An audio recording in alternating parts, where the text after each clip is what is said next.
Bienvenidos a la red APROFAP, Asociación de Profesionales de la Fase Preanalítica. Bienvenidos a nuestro podcast. Bienvenidos a la red APROFAP. En este primer podcast tenemos un invitado y un tema especial. Les recuerdo, en APROFAP colaboramos para la salud en México. Y el tema es ese el día de hoy. ¿Qué aspectos o de qué manera podemos ver todo este gran bosque que significa la salud en México? ¿Hay esperanza para siquiera pensar o considerar que podemos conseguir un México con salud? Y el invitado de hoy, precisamente un experto tanto en temas de salud pública como de salud, del enfoque privado y del enfoque institucional de la misma, el doctor Celso Pérez Buenrostro, catedrático del Instituto Politécnico Nacional, profesor titular de la misma, a quien le hemos pedido que, por su experiencia, por su visión global, pudiéramos platicar acerca de este tema y dejarles algunas inquietudes y también algunas líneas de trabajo o de actividad o de colaboración que cada uno de nosotros podemos tener en este ámbito. Así que bienvenido. Muchas gracias por la invitación, muchas gracias por la oportunidad de poderme comunicar sobre este tema tan importante que es sensible y parece que por tan evidente que es, tan obvio que pasa desapercibido. Es que pues aquí estoy dispuesto a responder de la mejor forma a cualquier pregunta que sea. ¿Hay manera en nuestro México, con todos sus contrastes, de pretender, de buscar, de colaborar cada uno en su ámbito para obtener un nivel o un sistema de salud o unas prácticas en la salud que sean más acordes al nivel que deberíamos de tener los mexicanos en cuanto a salud? Todos los países necesitan desarrollarse, México no es la excepción. De hecho, sería el mejor ejemplo de la necesidad que tenemos para desarrollarnos. Y el desarrollo de un país tiene varios pilares. Un pilar es la educación, otro es la salud, el otro es la justicia. Y en el tema de la salud, quiero compartir una reflexión, no es de ahora, sino de tiempo atrás, en donde se menciona que los problemas de salud son la evidencia de problemas sociales. Esto significa que a todas las familias, a todas las integrantes de este gran país, nos corresponde, tenemos responsabilidad para obtener, mantener o reparar los problemas de salud. Es un problema de todos, no solamente es del sector salud, sino de toda la sociedad. Pero, centralmente, a quien le corresponde atender estos problemas de salud, preservar la salud, es al sector salud, tanto oficial como en el privado. Y aquí yo quiero referirme, sin que sea algo demagógico, sino que real es una aportación que ha tenido nuestro país a lo largo de su desarrollo, que es en el cuarto constitucional. En el artículo cuarto constitucional se define al Estado como que una de sus obligaciones es dar servicios de salud. Y dar servicios de salud no significa atender a los enfermos, sino significa evitar que los sanos se enfermen. Ese es un planteamiento muy interesante porque ya nos abre esta esperanza de mantenernos saludables. Es una línea probablemente poco trabajada, pero en las condiciones actuales de nuestro país se ve como un elemento básico de lograr esos niveles de salud. Pero ya hablando del equipo de salud, todos nos formamos, estudiamos en la escuela, obtenemos un título profesional o un título técnico. Pero ¿qué hay del proceso de educación continua en la salud? ¿Qué deberíamos de estar haciendo, tanto en lo individual como institucional, para que este fuera un proceso que nos llevara a que cada uno de los que participamos en ella tuviéramos una participación mucho más determinante y favorable? En principio, quiero pensar que todos los que dedicamos al campo de la salud lo hacemos porque tenemos una motivación interna que se parece a algo como al altruismo. o una oportunidad que podemos identificar del desarrollo personal. Sin duda también lo que puede motivar a las personas que estudian algo que tiene referente con la salud, a lo mejor tiene que ver con el ingreso, tiene que ver con su estatus social, pero también tiene, seguramente, yo quiero pensar así, que existe un componente de autenticidad en cuanto a que les interesa el bienestar del prójimo, el bienestar de las personas. Si rescatamos o resaltamos o le damos un valor mayoritario a esa parte, que considero que hay un punto de autenticidad, entonces habría que llamar su atención a todas las personas que conforman el equipo de salud, la importancia que tengan de que mantenerse vigentes en sus destrezas y habilidades. Vigentes. ¿Esto qué significa? Que deben de estar preparándose constantemente. La carrera de medicina, por decir algo, dura 7 años, pero la educación continua dura 50 años. Entonces, yo lo que menciono, y lo digo con convicción, es decir, que todo aquel profesional que no tenga la voluntad de mantenerse vigente no tiene derecho a estar actuante. Entonces, aquel que ya se cansó, entonces que ya no participe, ya no sea actuante porque va a hacer daño. Y un principio primordial en la medicina es no hacer daño al paciente. ¿Y cómo dirías tú que pueden participar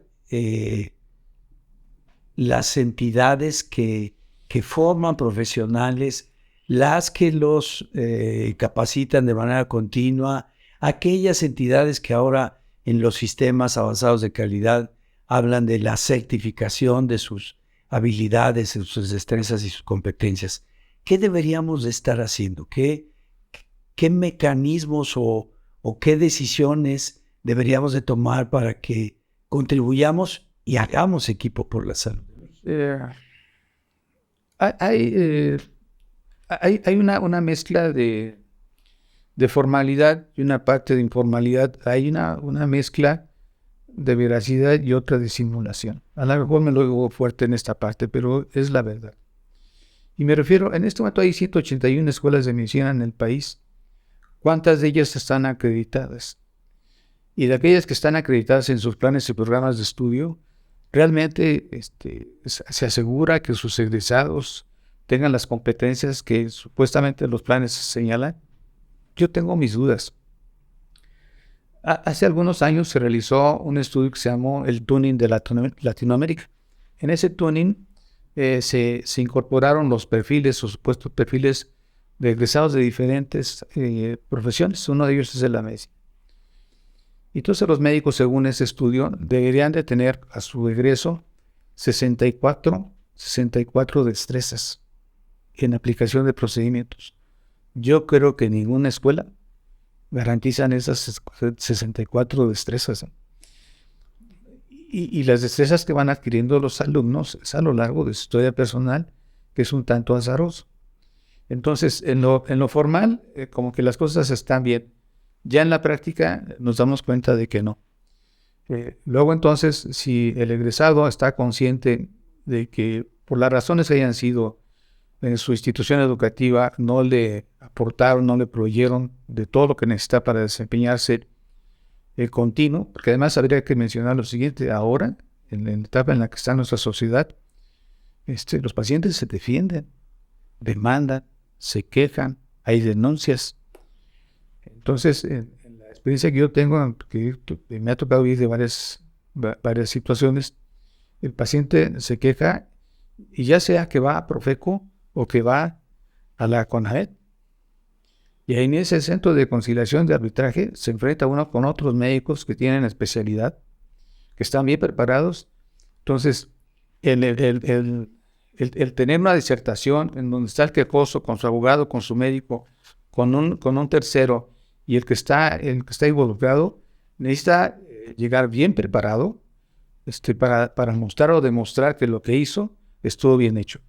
Entonces, en ese momento se da una cuenta y dije, caray, ¿por qué no entré a esta clase? ¿Por qué me privé de esta actividad?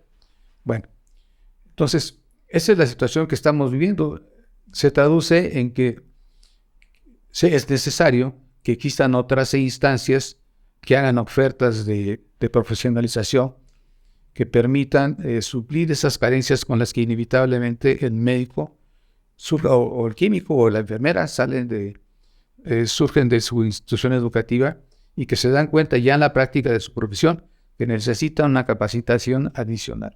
Entonces es necesario, por lo tanto, que exista una oportunidad para En tu experiencia, ¿cómo sugerirías que nos vinculemos todos? Porque finalmente, y estoy seguro nos están escuchando, gente que tiene esta misma motivación. Sí quiero colaborar, pero de repente no hemos abierto todos los canales de cómo colaborar, de qué hacer, de qué organismos incorporar para que empecemos a vincularnos.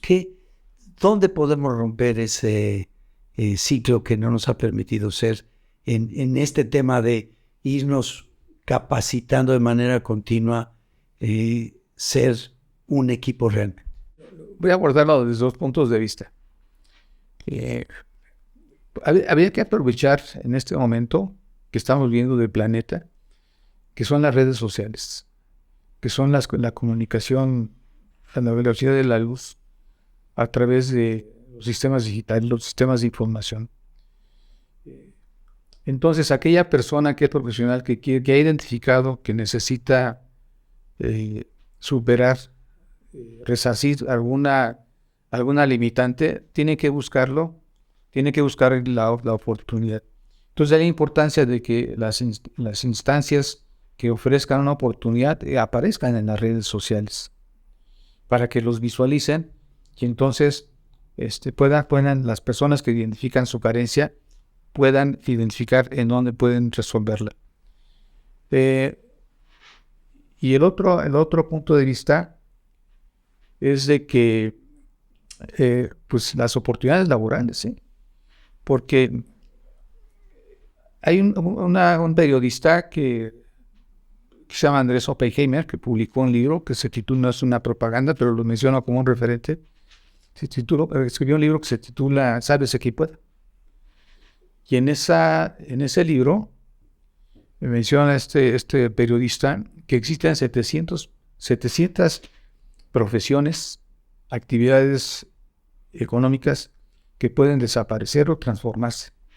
Y todas van vinculadas a la inteligencia artificial, al desarrollo de la informática. Luego entonces todos estamos obligados a meternos en esta dinámica en donde por la época en que hayamos nacido, pues podemos decir, como en mi caso, por ejemplo, yo soy un migrante digital, ¿verdad? Hay otros, los de la generación millennial y centennials, pues son nativos digitales. Pero lo que nos habla de que esto ya todos tenemos que estar metidos en esto.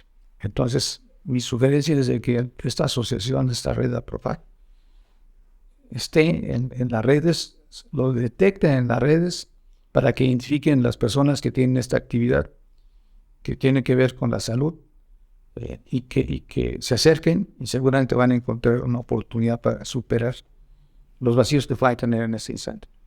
Esta experiencia de la pasada pandemia en donde la instrucción formal habitual a la que estábamos acostumbrados presencial tuvo esta modificación del uso de las redes. En tu experiencia, ¿es un camino que no regresará? ¿Es un camino que tenemos que perfeccionar? ¿Es un camino en el que todos, como ahorita hacías la referencia, tenemos que estar? Esto es una vuelta sin retorno. Los expertos que se dedican a la informática, yo recuerdo que hace algunos años mencionaban que la diferencia entre los sistemas de cómputo y la mentalidad del humano eran en que los sistemas de cómputo eran sintéticos y la mentalidad del humano era semántica. Semántica significa que son interpretadores de la realidad. Bueno, pues ahora con la inteligencia artificial, las computadoras interpretan la realidad y mejor que el humano. O no, cualquier humano podría hacerlo. Esta es una evidencia para mí de cómo vamos caminando y pues no hay que tenerle miedo. Aquí hay que desarrollar otras competencias. Pero regresando al tema del punto en que nos interesaría de preparar a las personas que están en la fase preanalítica del diagnóstico por laboratorio, Esto es manual. Esto no es inteligencia, es inteligencia humana. La persona tiene que estar preparada. Cuando una persona se acerca a un niño recién nacido, a un niño que tiene 1 año, no un sano, sino un enfermo que está tosiendo, que tiene fiebre, a un adulto que tiene las venas escleróticas por los medicamentos que le han dado, por el padecimiento que tiene, a un gordito que por su obesidad no se le pueden ver los vasos sanguíneos, ahí no es más que la experiencia que tenga la persona, un cierto conocimiento de anatomía, habilidades que va a desarrollar en cuanto a cómo hacer discernimiento, porque la recomendación, por ejemplo, es de que antes de hacer una función, el flebotomista tiene que decidir cuál es el vaso al cual va a hacer la punción. Y eso es un asunto de inteligencia, junto con la experiencia y la preparación que debe tener para hacer ese discernimiento y no equivocarse. El ideal es de que la persona haga una sola punción limpia y no tengan que hacer 2 punciones. Entonces, es una combinación. Entonces, yo creo que esta experiencia que se pudiera tener en esta red APROFAC va a ser una enorme oportunidad para las personas que incluso tengan muchos años de estar en esta actividad, la perfección. ¿Cómo podrías tú proponer o recomendar que cada uno desde su ámbito haga estos 2, 3 pasos iniciales? Hoy estoy haciendo la reflexión, quiero contribuir a la salud de México. ¿Qué recomendarías que hiciera cada uno desde su ámbito personal? Aquí yo lo vería así, con esta simpleza. Estoy con esta actividad laboral, con esta actividad profesional, entonces intencionadamente voy a buscar dónde me preparen, dónde estoy. Quizás es el peor caso, pero es el que conozco mejor, que es el mío. Cuando yo empecé a hacer estas cosas, a hacer punciones, que fue hace 50 años de eso, pues yo veía cómo hacían los demás. Me tocó hacer punciones con las agujas Petrov, sin filo. O sea, realmente era como sacrificios aztecas, tomarse una punción. Entonces, sobre la marcha, me daba mucho miedo provocar daño, los pacientes se quejaban. Bueno, pues después descubrí que había libros sobre flebotomía. Me sorprendí, nunca lo había, ningún maestro me lo dijo en la escuela, en ningún lado me lo dijo, sino que mi necesidad me llevó a eso. Pero si ahora existe una asociación que se preocupa y se ocupa en estas cosas y hace la oferta para que las personas se capaciten, qué maravilla, realmente es una bendición. Entonces, queremos agradecerte, doctor, este panorama general acerca de la salud y particularmente de la intervención de todos los que participamos en esta fase de interactuar con el paciente desde que llega a un servicio de salud hasta que se le regresa un diagnóstico o se le da un servicio posterior a su atención, ya sea en el tema diagnóstico o aún en la atención médica. Queremos también invitar a cada uno a que entre a la red APROFAP y pueda constatar que efectivamente hay todo un campo muy nutrido, muy vasto, transdisciplinario, como nos lo propone Celso, en el que vamos a encontrar aquellos recursos que necesitamos para entender que personas con valor y cada uno de los que estamos aquí tenemos un valor que aportar. Necesitamos reconocerlo y ponerlo en juego. Después tenemos que afinar, tenemos que de manera continua profesionalizar nuestras capacidades y destrezas. Y por qué no muchas de estas capacidades y destrezas certificarlas por un tercero competente, que nos da un ámbito mucho más acorde a los estándares que hoy se requieren de calidad. Así que, pues muchas gracias nuevamente y te esperamos nuevamente aquí con nosotros. Fue un placer estar aquí en esta ocasión. Conócenos y únete a la red APROFAP, aprofap.org. Muchas gracias y hasta la próxima.